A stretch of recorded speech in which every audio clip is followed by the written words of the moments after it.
तो हेलो बच्चों, कैसे हैं आप लोग। उम्मीद करता हूँ अच्छा ही होंगे।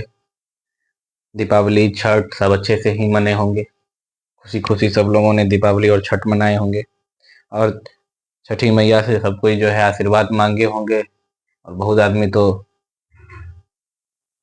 जो है अपना अ, मांगे होंगे कि 450 पार करा दें। और छठी मैया का आशीर्वाद रहेगा तो हो जाएगा। चलिए, जो भी है लेकिन मेहनत तो करना ही पड़ेगा। हम लोग आज बायोलॉजी स्टार्ट करते हैं। पहला चैप्टर आज बायोलॉजी का खत्म करेंगे, जिसमें हम लोग आज जैव प्रकरण के बारे में पढ़ेंगे। जैव प्रकरण मतलब लाइफ प्रोसेस। तो जीने के लिए जो जो चीज आवश्यक होता है मनुष्य को, जीने के लिए जितनी भी चीज आवश्यक है वो क्या है, जैव प्रकरण में आता है। मतलब हमारे हमको जीने के लिए क्या क्या चाहिए। सबसे पहला चीज चाहिए सांस लेने की जो प्रक्रिया, यानी कि हवा चाहिए, ऑक्सीजन सांस लेने के लिए। फिर जो है भोजन चाहिए, ऊर्जा प्राप्त करने के लिए। अगर हम कोई काम करेंगे तो काम को करने के लिए हमको ताकत की आवश्यकता पड़ेगी, और ताकत जो है हमको भोजन से मिलेगा। तो हमको पोषण भी चाहिए। ठीक है।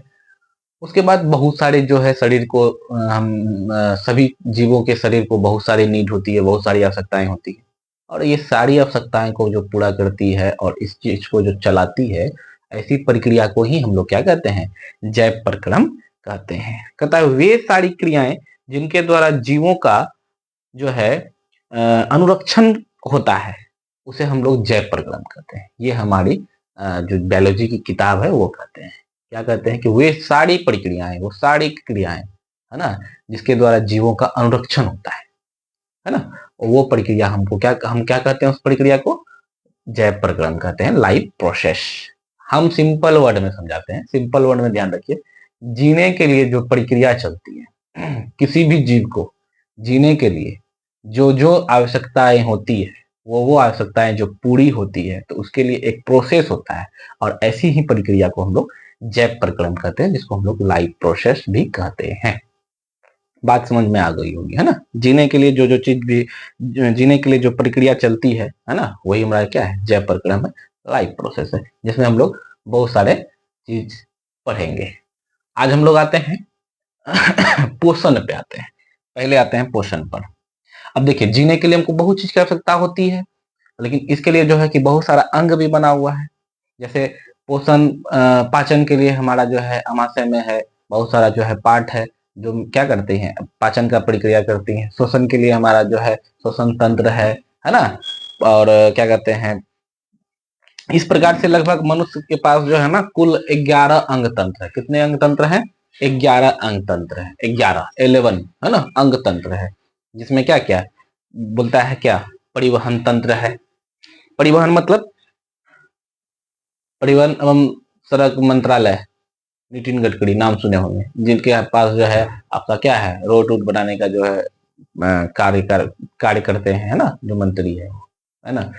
और सबसे ईमानदार मंत्री भी है, बहुत विकास भी कर रहे हैं हमारे बिहार में और भी और स्टेट में, है ना। सेंट्रल के मिनिस्ट्री है उसके पास, तो बहुत जगह कर रहे हैं, खैर वो उसकी बात। तो परिवहन का मतलब क्या हुआ, जैसे रोड पर गाड़ी चलती है तो वो परिवहन विभाग होती है। उसी प्रकार शरीर में भी पूरा रोड बना हुआ है एक जगह से दूसरे जगह जाने के लिए। जैसे ब्लड को चलने के लिए नस, है ना, पूरा शरीर में बिछाया हुआ है। तो नस जो में ब्लड जो बहती है, प्रवाहित होती है, ऐसी प्रक्रिया जो है क्या कहलाती है, परिवहन, परिवहन कहलाती है। भोजन को ग्रहण किए फिर वो भी गया, वो भी परिवहन में आ जाएगा। बहुत सारी, जितना भी एक स्थान से दूसरे स्थान, परिवहन का मतलब तो ही होता है ना, जो एक स्थान से दूसरे स्थान क्या करते हैं, उसको स्थानांतरित करते हैं, जाते हैं, है ना। तो इस प्रकार से, है ना, पानी पीते हैं, पानी भी शरीर में फैलती है, जो अपनी एक जगह से दूसरी जगह जाती है, वो परिवहन कहलाता है। तो परिवहन तंत्र है हमारे शरीर में। दूसरा हमारा श्वसन तंत्र है ना, पोषण तंत्र है ना, तंत्रिका तंत्र है, उत्सर्जन तंत्र है। उत्सर्जन तंत्र में जैसे हम लोग जितना भी चीज खाए पिए, पचा पेट में, अब बचा हुआ चीज जो है, बेकार पदार्थ जो बच गया, है ना।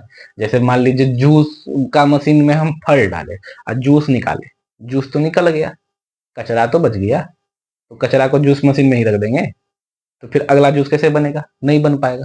इसलिए पहले हमको कचरा को हटाना पड़ेगा। तो वो कचरा को हटाने की जो प्रक्रिया है वही उत्सर्जन हो जाएगा।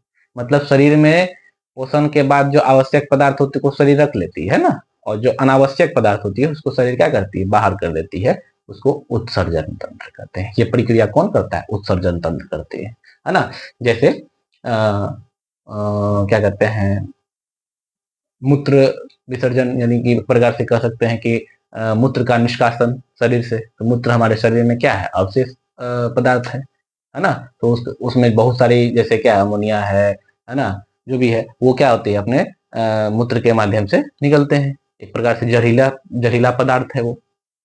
उसके बाद मल त्याग करते हैं, तो वो भी एक उत्सर्जन है ना। पसीना जो हमारे शरीर से निकलता है वो भी उत्सर्जन है। मतलब विकार पदार्थ को शरीर से बाहर करना ही उत्सर्जन कहलाता है। ये उत्सर्जन तंत्र में आ जाती है आपकी, ठीक है। उसके बाद होता है अंतःस्रावी तंत्र है, कंकाल तंत्र है, पेशीय तंत्र है, पाचन तंत्र है, प्रजनन तंत्र। इतने क्या है तंत्र, लगभग टोटल 11 मनुष्य के पास क्या है, अंग तंत्र है। तो सबसे पहले हम लोग जानते हैं कि अंग तंत्र के बारे में जानने से पहले इतना बात पहले हम जान जाते हैं कि अंग तंत्र कैसे बनता है। सबसे शरीर की सबसे छोटी इकाई 9th क्लास में पढ़े होंगे, कोशिका, सेल जिसको कहते हैं, है ना। तो बहुत सारे कोशिका मिलकर के क्या बनाता है, उत्तक बनाता है। और बहुत सारा उत्तक मिलकर के, है ना, क्या बनाता है, अंग बनाता है। और बहुत सारा अंग मिलकर के अंग तंत्र बनाता है। और ये अंग तंत्र, बहुत सारा जो है अंग तंत्र मिलकर के एक शरीर की निर्माण करती है, यानी कि एक शरीर का निर्माण कर देते हैं। कोशिका से उत्तक, उत्तक से अंग, अंग से अंग तंत्र और शरीर। यानी कि कोशिका के समूह को उत्तक कहते हैं, उत्तक के समूह को अंग कहते हैं, और अंग के समूह को अंग तंत्र कहते हैं, और अंग तंत्र के समूह को शरीर कहते हैं, है ना। ये छोटा सा क्या है, एक छोटा सा क्या है, परिवार है, मान लो कोशिका। अब बहुत सारा परिवार मिलकर के एक क्या बना दिया, गांव बना दिया। बहुत सारा गांव मिलकर के पंचायत बना दिया। बहुत सारा पंचायत मिलकर के एक प्रखंड बना दिया। बहुत सारा प्रखंड मिलकर के एक जिला का निर्माण कर दिया। वही होगी, बात समझ में आ गया। तो इस प्रकार से शरीर का बनावट है ना। तो हम लोग आते हैं अब सीधा कहां पर, पोषण पर आते हैं, क्योंकि टाइम बहुत कम है। एक तो हम बहुत विनम्र कर दिए, बीच में क्लास डिस्टर्ब हो गई, है ना, कुछ हेल्थ इशू था और कुछ प्रॉब्लम भी थी, है ना, इसलिए जो है कि क्लास विलम्ब हो, कर मैनेज हम कर लेंगे, ठीक है। तो हम लोग आते हैं पोषण पर। पोषण क्या होता है, न्यूट्रिशन, इंग्लिश में इसको कहते हैं न्यूट्रिशन। तो पोषण क्या होता है, पोषण वह प्रक्रिया है जिसके द्वारा कोई भी जीव पोषक भोज्य पदार्थ को ग्रहण कर अपने शरीर को क्या करते हैं, स्वस्थ बनाए रखने के लिए उपयोग में लाते हैं। पोषण क्या है, पोषण वह प्रक्रिया है जिसके द्वारा मनुष्य जो है अपने शरीर में भोजन को ग्रहण करते हैं और उस भोजन से क्या कर लेते हैं, भोज्य पदार्थ से क्या करते हैं, ऊर्जा प्राप्त करते हैं, है ना। शरीर चलाने के लिए, शरीर कोई काम करेगा तो काम करने के लिए हमको क्या चाहिए, ऊर्जा की आवश्यकता होती है। इसलिए वो जो है पोषण के अंतर्गत जो है हम लोग क्या करते हैं, किसी भी भोजन को ग्रहण करते हैं, और भोजन को ग्रहण करने की प्रक्रिया को ही क्या कहते हैं, पोषण कहते हैं। भोजन ग्रहण हुआ, ग्रहण होकर के फिर वहां पर जाकर के पाचन होगा, पाचन के बाद फिर क्या होता है, उत्सर्जन हो जाती है। तो अब हम लोग समझते हैं पोषण के प्रकार, पोषण के प्रकार को समझते हैं। पोषण के लगभग कितने प्रकार है, पोषण के लगभग 2 प्रकार है। पहला प्रकार आपका क्या है, स्वपोषण, और दूसरा है परपोषण, ठीक है। स्वपोषण और परपोषण। स्वपोषण में क्या हो जाएगा, वे जीव जो अपना भोजन स्वयं बनाते हैं वो स्वपोषण में आ जाते हैं। जैसे आपका पेड़ पौधा, है ना, स्वपोषण में कौन हो जाएगा, पेड़, हरे पेड़ पौधा, पेड़ पौधा, ठीक है, ये स्वपोषण में आ जाएंगे। मतलब ये किसी पर डिपेंड नहीं है ना, जीने के लिए किसी पर डिपेंड नहीं है, ये स्वतंत्र है ना। स्वपोषण मतलब खुद से पोषण, स्व मतलब खुद से पोषण करना, स्वपोषण कहलाती है ना।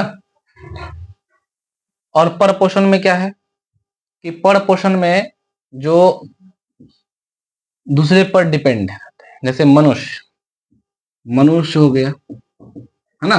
मनुष्य क्या है, परपोषण में आते हैं, है ना।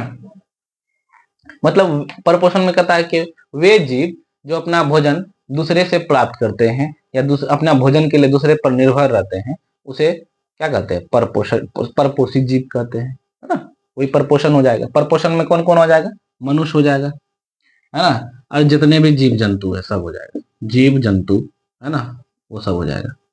जैसे आपका क्या कहते हैं, जीव, सभी जीव जंतु लिख दो, सभी जीव जंतु, ठीक है। उसके बाद कवक भी लिख सकते हैं, कवक, ईटीसी, है ना। ये क्या है आपका, ठीक है। और 100% में आपका हरे पेड़ पौधे। यहां तक किसी को प्रॉब्लम, पोषण क्या होता है, पोषण क्या होता है, पोषण वह प्रक्रिया है जिसके द्वारा कोई भी जीव, है ना, भोज्य पदार्थ को ग्रहण करके उससे क्या करते हैं, ऊर्जा प्राप्त करते हैं। ऐसी प्रक्रिया को हम लोग क्या करते हैं, पोषण करते हैं, ठीक है। और अपना पोषण क्यों करते हैं, स्वस्थ रहने के लिए ही करते हैं, है ना, बीमार नहीं पड़े, इसके लिए हम लोग को पोषण करना, पोषण बहुत जरूरी है। पोषण के बिना अगर मान लीजिए आप भोजन कर रहे हैं लेकिन न्यूट्रिशन आपके शरीर में जो पर्याप्त चाहिए वो नहीं मिल रहा है, तो आप क्या हो रहे हैं, बीमार रहिए, होइएगा, स्वस्थ नहीं रह पाइएगा। तो बीमार होइएगा तो ये क्या हो जाएगा आपका, तो सही पोषण नहीं होने के कारण जो है मनुष्य बीमार पड़ते हैं। याद रखिए, बीमार मनुष्य कब पड़ते हैं, जब उसको सही भोजन नहीं मिलता है, यानी उसके शरीर को जो आवश्यक न्यूट्रिशन होते हैं वो जब पूरा नहीं होते हैं तो मनुष्य बीमार पड़ जाते हैं। अगर छोटे बच्चे हैं उसको अगर सही से पोषण नहीं मिलेगा तो वो कुपोषित हो जाते हैं, है ना, पेट निकल जाएगा इतना, पैर हाथ जो है पतला पतला रहता है, और मानसिक रूप से भी क्या होते हैं, मंद होते हैं वो, है ना, मतलब स्लो होते हैं, बहुत चीज नहीं सोच पाते हैं, बहुत थिंकिंग नहीं कर पाते हैं, है ना, ये बातें होती है ना। तो कुपोषण का शिकायत जो है लगभग गांव के क्षेत्र में जो होते हैं, गरीब बच्चे होते हैं, वो सबको ये शिकायत बहुत ज्यादा होती है क्योंकि वो लोग को सही से पोषण नहीं मिल पाता है, ठीक है। तो इसलिए सरकार उसके लिए क्या करते हैं, आंगनबाड़ी केंद्र चलाते हैं, उसमें बहुत सारा जो है पौष्टिक आहार को क्या करते हैं, वितरण करवाते हैं, है ना। तो सरकार उस पर काम कर रही है ताकि बच्चे कुपोषित ना हो और बच्चे जो है उसके मानसिक विकास अच्छे से हो सके। लेकिन हमारे यहाँ कुछ कुछ बच्चियां जो होती है, लड़कियां होती है, वो सही से भोजन नहीं करती है ना। तो वो भी एक प्रकार से मानसिक रूप से थोड़ा सा क्या होती है, मंद होते चले जाती है। सबकी बात नहीं कर रहा हूँ, जो अपवाद में कुछ कुछ है ना, जो क्या करेंगे कि भोजन सही टाइम पर नहीं करेंगे, है ना। और जब भोजन सही टाइम पर नहीं करेंगे तो क्या होगा, उस पर असर पड़ेगा उसका ब्रेन पर, वो ठीक से सोच नहीं पाएगी, ठीक से पढ़ नहीं पाएगी, माथा में दर्द अलग रहेगा, है ना। तो वैसे बच्चियां, हालांकि बच्चियां या बच्चे जो भी है सबके लिए हम ये कहते हैं कि पोषण बहुत जरूरी चीज है, लाइफ का इंपॉर्टेंट पार्ट है, ये आपको करना ही चाहिए अच्छे तरीका से।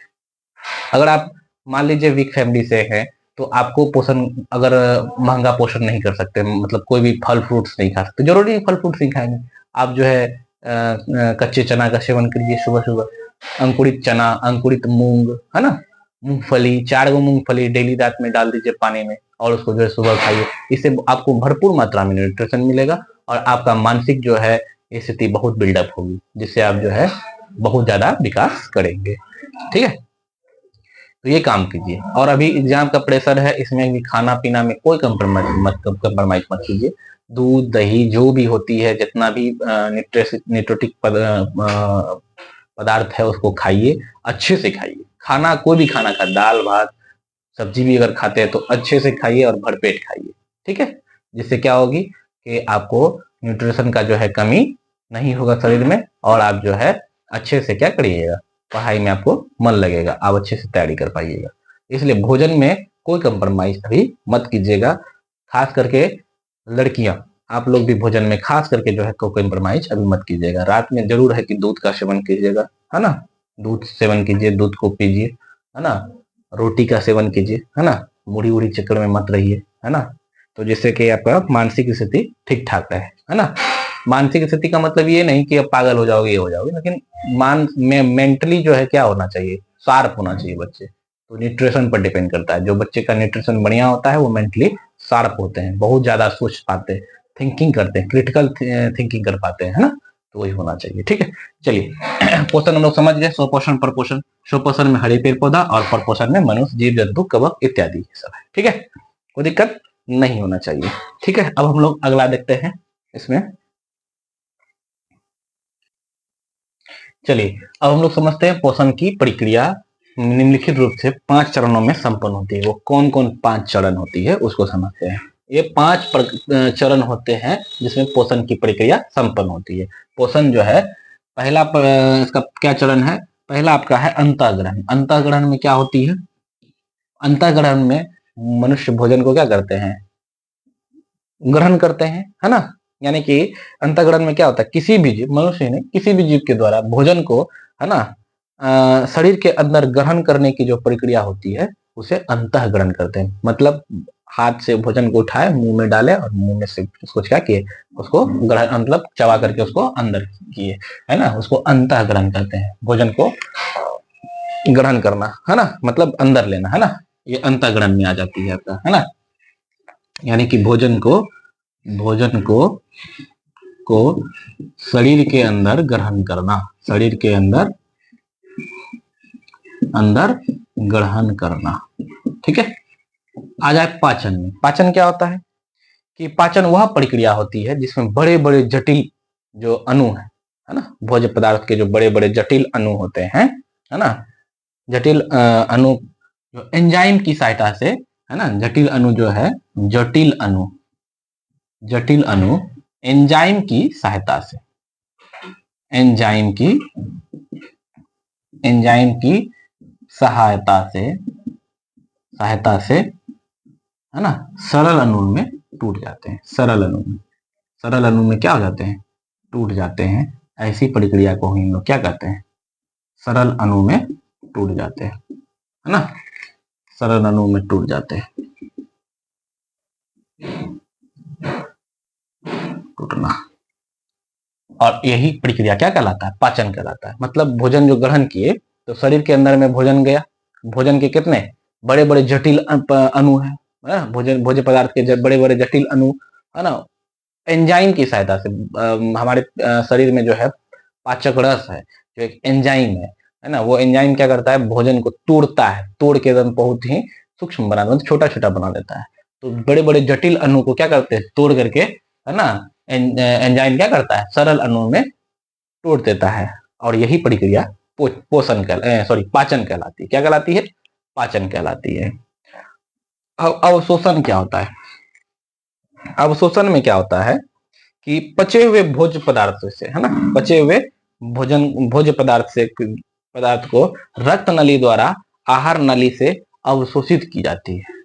पचे हुए भोज्य पदार्थ, पचे हुए भोजन, डायरेक्ट पचे हुए भोजन को, है ना, पचे हुए भोजन को क्या करते हैं? पचे हुए भोजन को रक्त नली द्वारा जो है, रक्त नली द्वारा आहार नली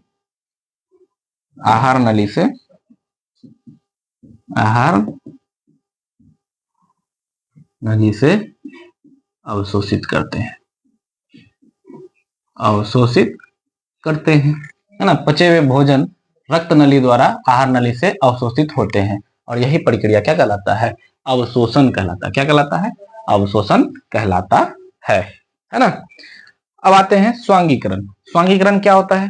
पचे हुए भोजन से रक्त ऊर्जा द्वारा नए जीव द्रव्य का क्या होता है? निर्माण होता है या बनना। नए जीव द्रव्य का निर्माण होना ही क्या कहलाता है ना। पचे हुए भोजन से, है ना, क्या होता है? रक्त ऊर्जा तथा क्या, रक्त ऊर्जा तथा क्या, नए जीव पदार्थ, है ना, नए जीव पदार्थ या जीव द्रव्य, सॉरी, जीव द्रव्य का क्या होते हैं? का निर्माण ही क्या कहलाता है? स्वांगीकरण कहलाता है। और लास्ट में बहिष्करण। बहिष्करण मतलब अनपचे पदार्थ का बाहर निकलना, यानी अनपचे पदार्थ का शरीर से बाहर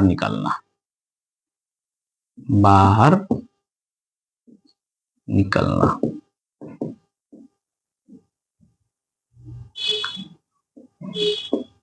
ठीक है, बात समझ में आ गई।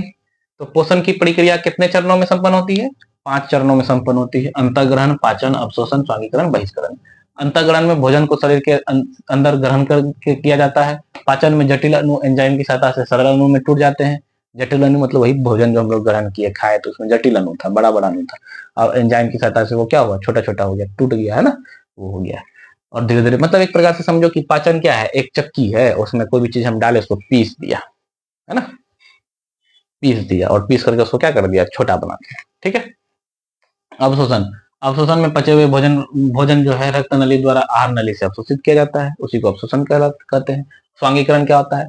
पचे हुए भोजन से रक्त, ऊर्जा, है ना, और नए जीव द्रव्य का क्या होता है, निर्माण होता है, उसको अवशोषण स्वांगीकरण कहते हैं। और अब बहिष्करण लास्ट में तो जान ही रहे हैं, अनपचे पदार्थ का शरीर से बाहर निकलना क्या कहलाता है, बहिष्करण कहलाता है। अब हम लोग पढ़ेंगे इसमें पोषण के प्रकार, क्या पढ़ेंगे, पोषण के प्रकार पढ़ेंगे। चलिए अब हम लोग पढ़ते हैं पोषण के प्रकार। पोषण के लगभग हम लोग क्या पढ़ेंगे, 3 प्रकार को जानेंगे आज। पहला प्रकार है मृतजीवी पोषण, है ना, परजीवी पोषण और प्राणी संपोषण, है ना। देखिए मृतजीवी पोषण क्या है, एकदम सिंपल है। मृतजीवी पोषण जो वैसा जीव जो अपना भोजन जो है, अपना भोजन कहाँ से प्राप्त करते हैं, सड़े गले मृत वस्तुओं से प्राप्त करते हैं, है ना। मतलब कोई जीव मर गया है, सड़ गया है, मतलब देखिएगा उसमें क्या होगा कि फंगस लग जाती है एक प्रकार से, मतलब कीड़ा मकोड़ा जो है उसको क्या होता है, चारों तरफ से मंडराने लगते हैं, है ना। तो वो क्या करते हैं, मृत जीव से अपना क्या करते हैं, भोजन प्राप्त करते हैं, है ना।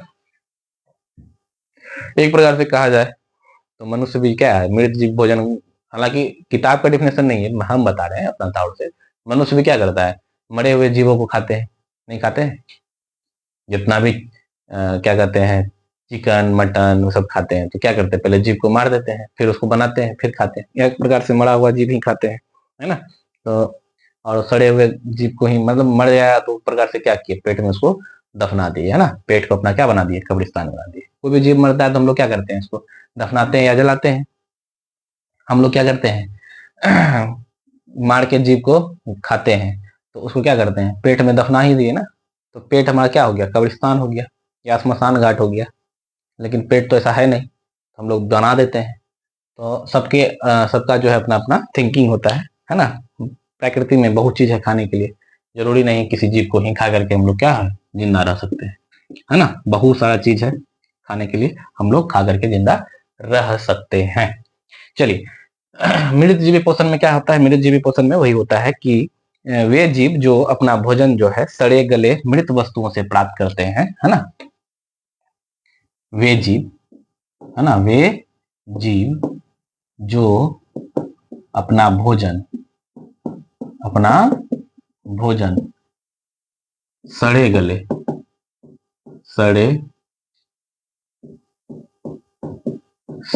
गले मृत, है ना, मतलब मरे हुए जीव मृत वस्तुओं से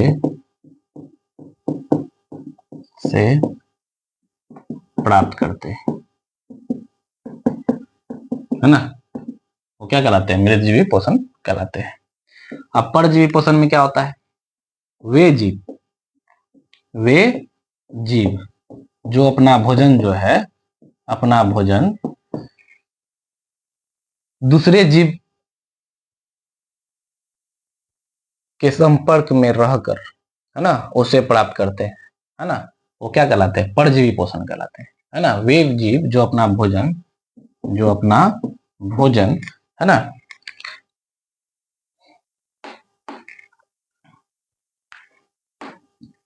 जो अपना भोजन दूसरे जीवों के अंदर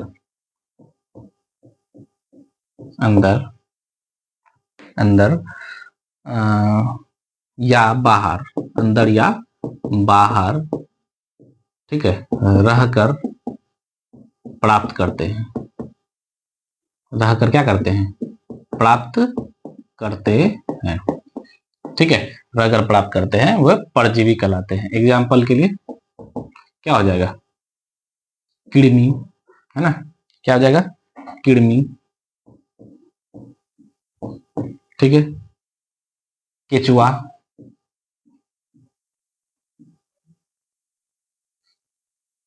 सॉरी केचुआ इसमें नहीं होगा, किड़मी होगा, मच्छर होगा, मच्छर, खटमल, और सबसे लास्ट में आपका जू, जो लड़कियों के माथे में ज्यादा होता है और उसके माथे को क्या कर देता है, खोखला कर देता है, ठीक है, जू, घरेलू भाषा में ढीला जिसको कहते हैं, ठीक है।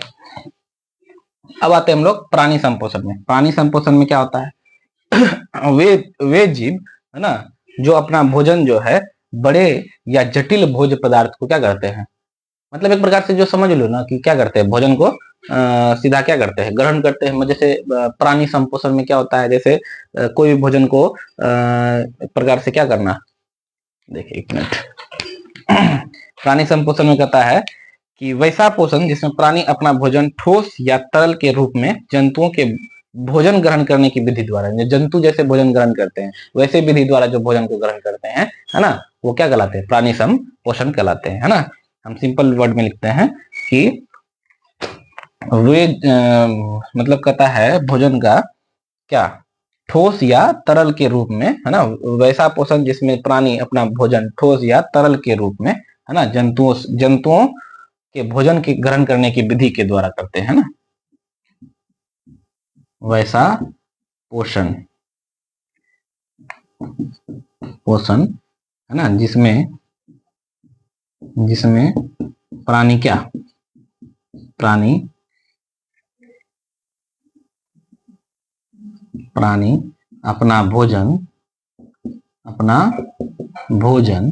है ना, ठोस या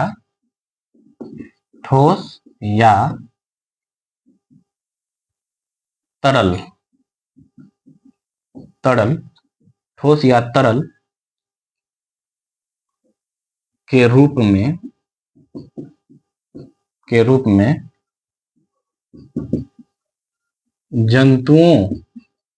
जंतुओं के भोजन ग्रहण करने के विधि द्वारा करते हैं, ग्रहण करने के विधि द्वारा, है ना, विधि द्वारा ग्रहण करते हैं, ग्रहण करते हैं, है ना, क्या कहलाते हैं, प्राणी संपोषण कहलाते हैं। एक प्रकार से क्या होता है, जिसमें इसमें कौन कौन एग्जाम्पल में आ जाएगा आपका, जैसे एग्जाम्पल में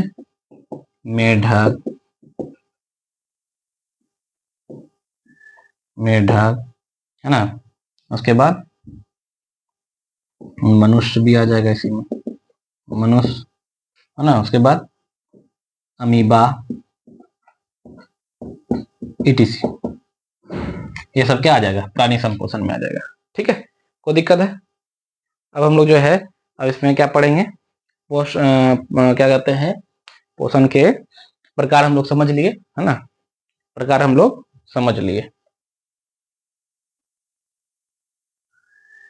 चलिए अब हम लोग पढ़ते हैं पौधों में पोषण, है ना, न्यूट्रिशन ऑफ प्लांट, पौधों में पोषण कैसे होता है। देखिए सिंपल है, पौधों में पोषण स्वपोषी हो तरीका से, मतलब कि करते हैं कि पौधे कैसे पोषण करते हैं, स्वपोषण, है ना, वो मतलब खुद से अपना भोजन खुद से बनाते हैं, और ऐसी प्रक्रिया को क्या कहते हैं, प्रकाश संश्लेषण कहते हैं, है ना। तो कहेंगे कि पौधे का कहता है कि क्वेश्चन कहता है हरे पौधों में किस प्रकार से भोजन बनती है, तो हरे पदार्थ पेड़ पौधों में पोषण जो है, भोजन जो बनाने की प्रक्रिया है वो प्रकाश संश्लेषण प्रक्रिया द्वारा ही संपन्न होती है। जैसे सूर्य के प्रकाश से ऊर्जा लेकर के हरे पेड़ पौधा जो है वायुमंडल से CO2 लेकर के और भूमि से जल लेकर के क्या करते हैं, भोजन को बनाते हैं, है ना। तो पहला क्वेश्चन इसमें आता है आपका प्रकाश संश्लेषण, क्या होता है, प्रकाश संश्लेषण, वेरी वेरी इंपॉर्टेंट क्वेश्चन है, प्रकाश संश्लेषण,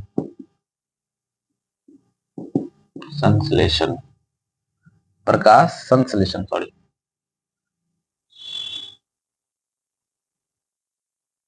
एक मिनट, प्रकाश संश्लेषण, गलत लिख रहे थे हम, प्रकाश संश्लेषण।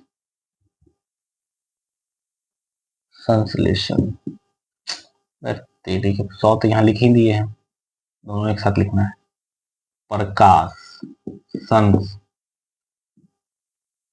संश्लेषण, है ना, ठीक तो लिख रहे थे हम पहले, संश्लेषण, ठीक है, प्रकाश संश्लेषण, है ना, प्रकाश संश्लेषण।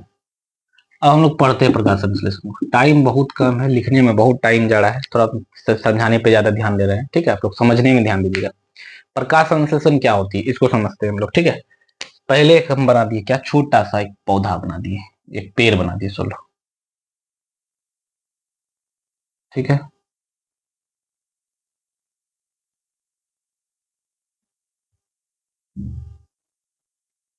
क्या बन गया मेरा, पेड़ बन गया बरगद का, ठीक है, बरगद का पेड़ बन गया, ये भूमि है। और यहां पर मेरा क्या है, सूर्य। ध्यान देना है, समझना है बस। डेफिनेशन हम आपको, आप लोग को नोट्स भेज ही देंगे, उतना लिखने का जरूरी नहीं है। बोर्ड पे अगर लिखेंगे तो एक चैप्टर पढ़ाने में 4 दिन लगेगा। सिंपल समझने पर खाली क्या करना है, फोकस नहीं करना है। सूरज,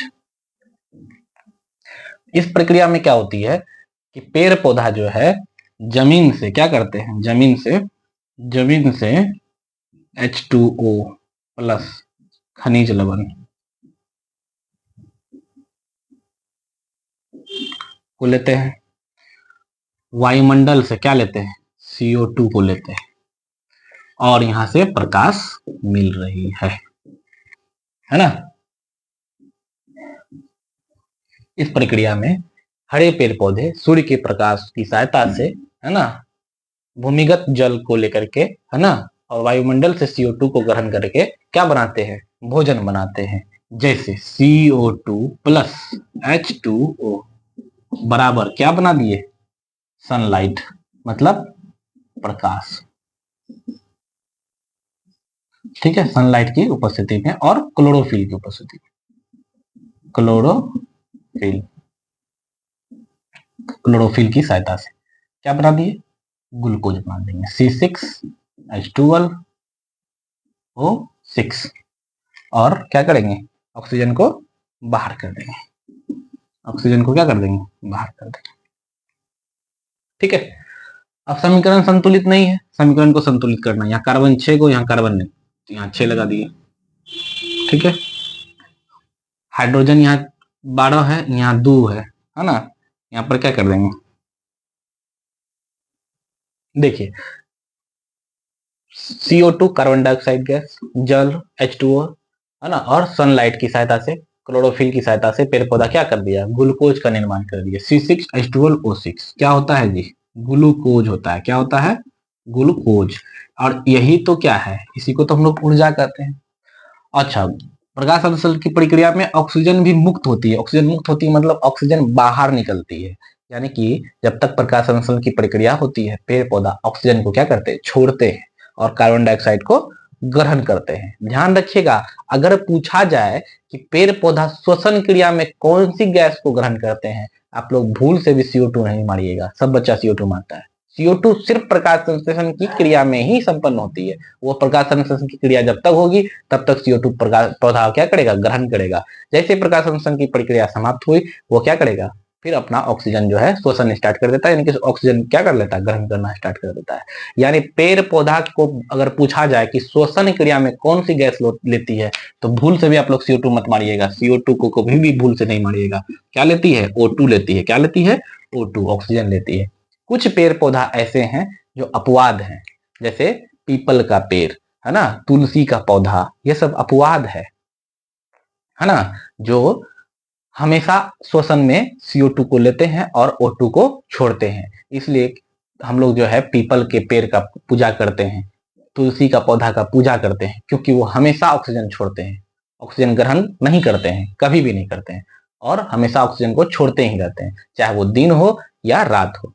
पीपल, तुलसी, ये सब पेड़ पौधा जो है, इसलिए ऐसे पेड़ पौधे को हम लोग क्या करते हैं, पूजा करते हैं, है ना, क्योंकि वो हमें ऑक्सीजन प्रदान करती है और 24 घंटा ऑक्सीजन देती है, इसलिए जो है हम लोग क्या करते हैं, उसकी पूजा करते हैं, क्या, क्योंकि वो हमें जीवन दान देती है ना, हम लोग को जीने के लिए जो सबसे आवश्यक चीज होती है ऑक्सीजन, वो प्रदान करते हैं, इसलिए घर आंगन में हम लोग तुलसी का पौधा लगा करते हैं, तुलसी, है ना, ये याद रखिएगा, ठीक है। तो पेड़ पौधा शोषण में अगर पूछा जाए कौन सी गैस लेती है, तो ऑक्सीजन ही लेती है शोषण में, याद रखिए।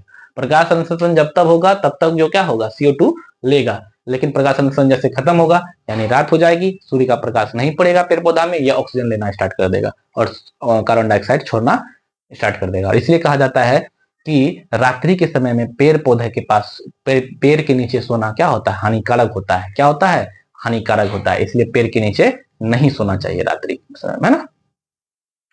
इसी में दम घुटने लगता है तो कहेगा भूतवा करके गला दाबड़ा था, अचानक नींद खुला, पूरा देखा कि कार्बन डाइऑक्साइड गैस का क्या हुआ है, बना हुआ है, और भूतवा दम घुट रहा है, दम घुट रहा है तो मतलब क्या होगा, कहेगा भूतवा गला दाब दिया, भाग गया दौड़ के, अब पूरा गांव में हल्ला हो गया, फलना पेड़ के नीचे भूत रहता है, ऐसा भूत ऊत होता नहीं है कुछ, ठीक है। तो यही मेन कंडीशन ये होता है, इसलिए पेड़ पौधे के नीचे रात्रि में नहीं सोना चाहिए, हानिकारक होती है, ठीक है। ध्यान में आ जाएगा आप लोग का, समझ में कोई दिक्कत नहीं है। अच्छा, इसको संतुलित कर देते हैं, यहाँ कार्बन 6 को तो कार्बन 6 लगा दिए, ठीक है, हाइड्रोजन 12 लगा दिए, ठीक है, और यहाँ पर जो है आपका, यहाँ पर भी आपका 6 लग जाएगा, यहाँ पर भी 6 लग जाएगा, अब संतुलित हो गया आपका, मतलब समीकरण संतुलित हो गया, ये ऑक्सीजन हो गया, ये जल हो गया, प्रकाश संश्लेषण की प्रक्रिया में ग्लूकोज, ऑक्सीजन और जल, ये तीनों क्या होती है, निष्कासित होती है ना। यहाँ 12 ही होगा, है ना, ध्यान में रखिएगा, ठीक है, 12 ही होगा, 12 दूना 24, इधर 12 हो गया, इधर फिर आपका 6 दूना 12, 12 24 पूरा हो गया, है ना, ये संतुलन है, ठीक है, कोई दिक्कत नहीं होगी, ठीक है, समझ में आया, कोई दिक्कत है?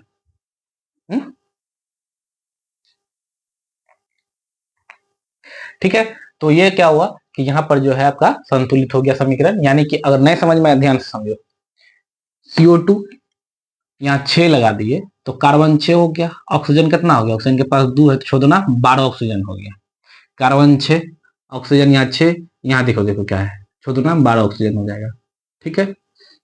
अब यहाँ लगा दिए 12 हाइड्रोजन के पास, 12 दूना 24, यहाँ हाइड्रोजन कितना है 12, और यहाँ पर हाइड्रोजन 6 दूना 12, 12 12 24 हो गया, ठीक है, कोई दिक्कत है कि नहीं? अगर ऑक्सीजन यहाँ की बात किया जाए तो यहाँ भी क्या हो जाएगा 12, और यहाँ पे 6 और यहाँ पर 12, है ना, कितना हो जाएगा 6 दूना 12, है ना, तो संतुलित हो गया है प्रकाश, कोई दिक्कत नहीं होना चाहिए, ठीक है, बुक में भी इस प्रकार से ही समझाया गया आप लोग का, ठीक है। अच्छा, ये तो हो गया प्रकाश संश्लेषण की प्रक्रिया, जब तक प्रकाश संश्लेषण हो रही थी यानी कि CO2 ग्रहण कर रहे थे, अब प्रकाश संश्लेषण की प्रक्रिया समाप्त, सूर्य क्या हो गया, ढल गया, शाम हो गई, रात हो गई, और जब रात हो गई तो ये प्रक्रिया नहीं चलेगी, ये प्रक्रिया जब नहीं चलेगी तो ये जो CO2 ले रहे थे ये अब लेंगे नहीं, अब ये छोड़ेंगे, और लेंगे क्या, O2, क्या लेंगे, O2 लेंगे और CO2 छोड़ेंगे।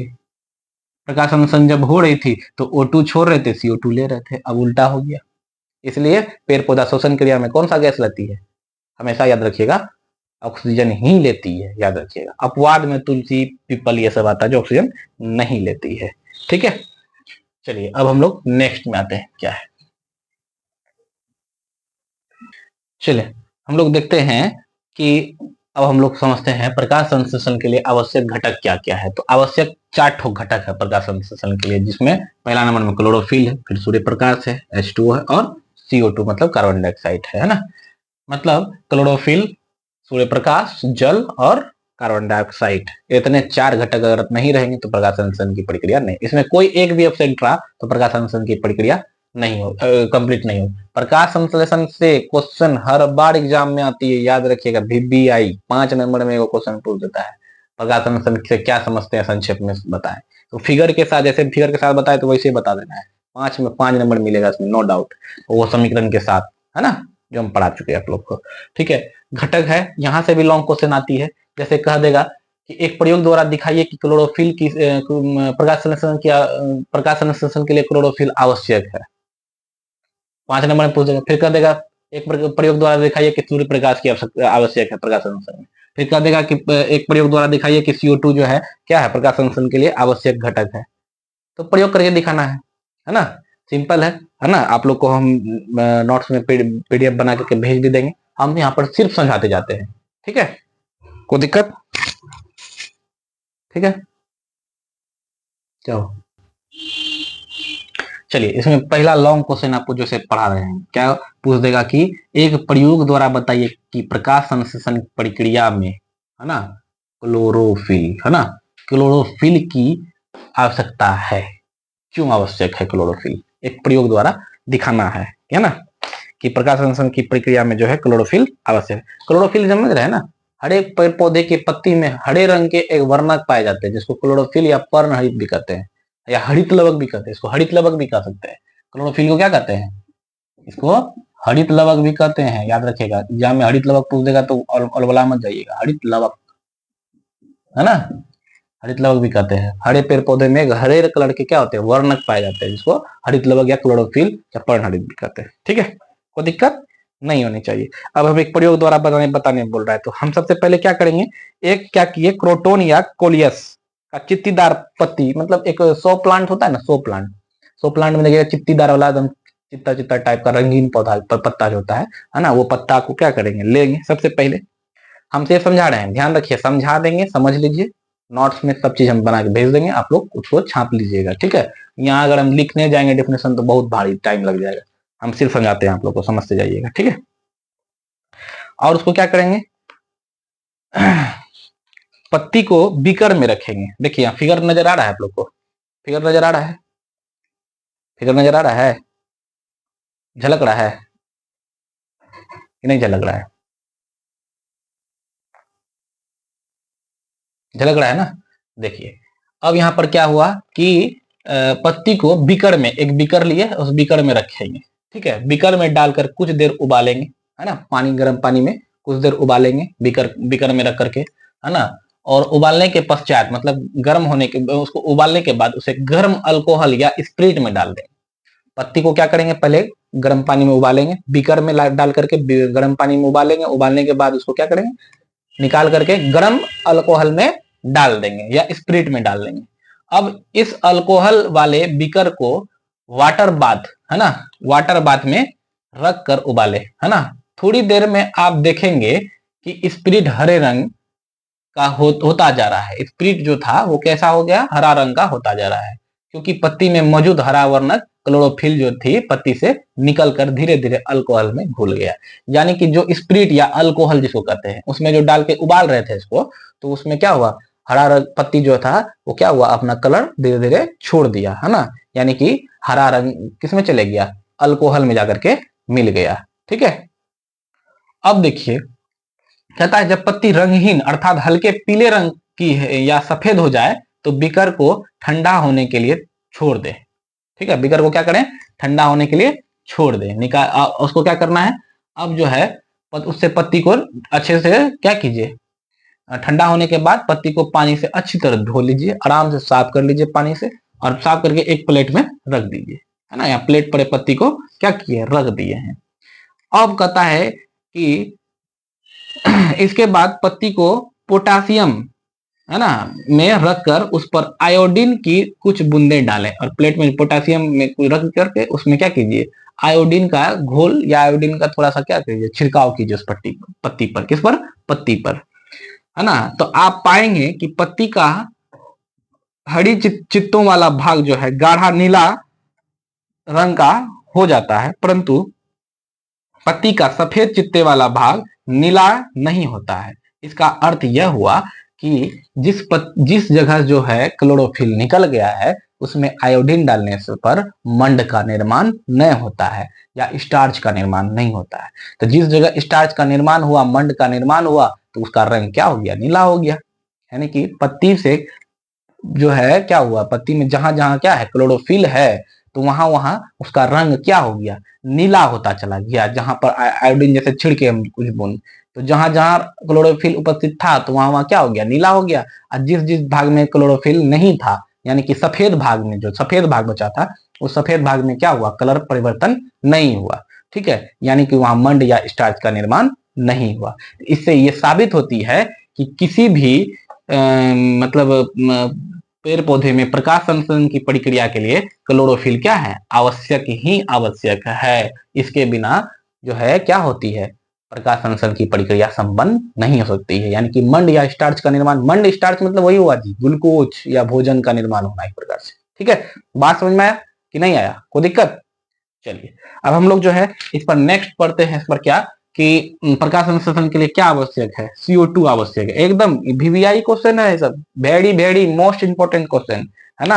ये क्वेश्चन पूछा गया है पिछले एग्जाम 2023 में पूछा गया, 21 में पूछा गया, मतलब हर साल कुछ ना कुछ पूछ ही देता है। इस चार में से एक क्वेश्चन हर साल घुसा ही देता है। जिसमें सबसे इंपॉर्टेंट था हरित लवक वाला, CO2 दूसरा इंपॉर्टेंट है ना, उसको हम लोग देख लेते हैं अभी। ठीक है, नेक्स्ट पढ़ते हैं। CO2 कहता है कि अब जो है CO2 को प्रयोग बताना है कि एक प्रयोग द्वारा दिखाइए कि प्रकाश संश्लेषण में CO2 आवश्यक है। तो कैसे है आवश्यक, उसको हमको क्या करना है, दिखाना है ना। चलिए हम लोग एक पौधा बनाते हैं।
चलिए थोड़ा माइक बीच में ऑफ हो गई थी, पता नहीं आपको, आप लोग को आवाज गई कि नहीं गई, कहां तक गई, फिर एक बार हम लोग देख लेते हैं इसको। ठीक है, यानी कि most VVI, most very very important question आपका, क्लोरोफिल या हरित लवक प्रकाश संश्लेषण की में जो है उपस्थित है, यानी कि इसके बिना प्रकाश संश्लेषण हो सकती है कि नहीं हो सकती है। एक प्रयोग द्वारा दिखाइए कि प्रकाश संश्लेषण की प्रक्रिया में क्लोरोफिल या हरित लवक का आवश्यकता है या आवश्यक है।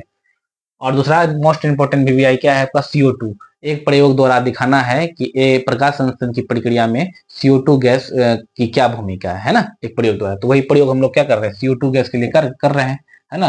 CO2 गैस के लिए प्रयोग कर रहे हैं हम लोग। CO2 गैस के लिए क्या कर रहे हैं कि एक क्या लिए, पौधा लिए, पौधा का जो है दो चार दिन तक क्या कर दिए, पौधे को मतलब पत्ती वाला थोड़ा सा पौधा लिए गमला में, और उसको 2-4 दिन तक क्या रखे, अंधेरे में रख दिए, ताकि प्रकाश संश्लेषण की प्रक्रिया ना हो सके।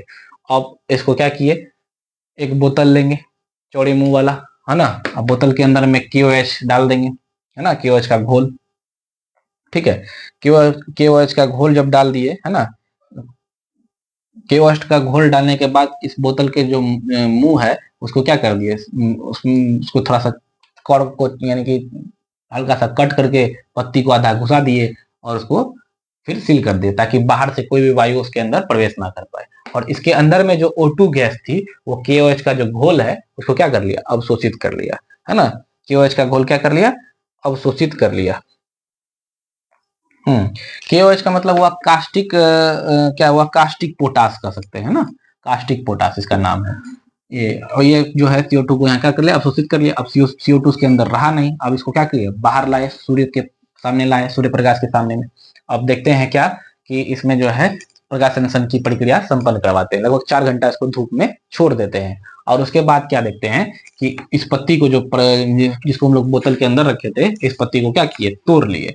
अब तोड़ने के बाद इसको अल्कोहल में क्या करेंगे, उबालेंगे। अल्कोहल में उबाल करके कुछ देर उबालने के बाद फिर इसको क्या करेंगे, ठंडा करेंगे और क्या करेंगे, आयोडीन के घोल में डुबो देंगे। और आयोडीन के घोल में जब डुबो देंगे तो हमको पता चलेगा कि इस पत्ती का जितना भाग बोतल के अंदर था उसका कलर चेंज नहीं हुआ, जो भाग बाहर था उसका कलर चेंज हो गया। यानी कि इसमें क्या हुआ, मंड या स्टार्च की क्या हुआ, निर्माण हुआ, मंड या स्टार्च का निर्माण हुआ। और जिस भाग में कार्बन डाइऑक्साइड गैस उपस्थित नहीं था, ये बोतल के अंदर था, इसमें प्रकाश संश्लेषण की प्रक्रिया नहीं हुआ, इसलिए इसमें मंड या स्टार्च का निर्माण नहीं हुआ। ठीक है, स्टार्च की जांच किए तो ये हुआ आपका CO2 गैस, है ना, कि प्रकाश संश्लेषण की प्रक्रिया में CO2 गैस की क्या भूमिका होती है उसको हम लोग एक प्रयोग द्वारा समझ गए, अच्छे से समझ गए। अब इसमें कुछ क्वेश्चन है, अब एक क्लास में नहीं कंप्लीट हो पाएगा, टाइम भी ज्यादा हो गया है। ठीक है, अब हम लोग इसको नेक्स्ट क्लास में इसको कंप्लीट करेंगे इस चैप्टर को। ठीक है, तो उम्मीद करता हूँ आप लोग को क्लास अच्छा ही लगा होगा, समझ में आया होगा। आप लोग भरपूर मेहनत कीजिए, थोड़ा सा मेरे कारण से जो विलम्ब हुई है हम उसको कंप्लीट कर लेंगे। एक दिन में 2 क्लास लेकर करके कम से कम उसको कंप्लीट कर लेंगे, है ना। कल शेड्यूल में जो है, जो शेड्यूल है उसी प्रकार से कल से फिर शेड्यूल चलेगी। ठीक है, उम्मीद करते हैं आप लोग को जो है समझ में आया होगा क्लास। अगर कोई तरह का परेशानी है, कोई तरह का प्रॉब्लम है, कमेंट कीजिए, फिर इसको हम उस पर चर्चा करेंगे। ठीक है, चलिए ठीक है, धन्यवाद।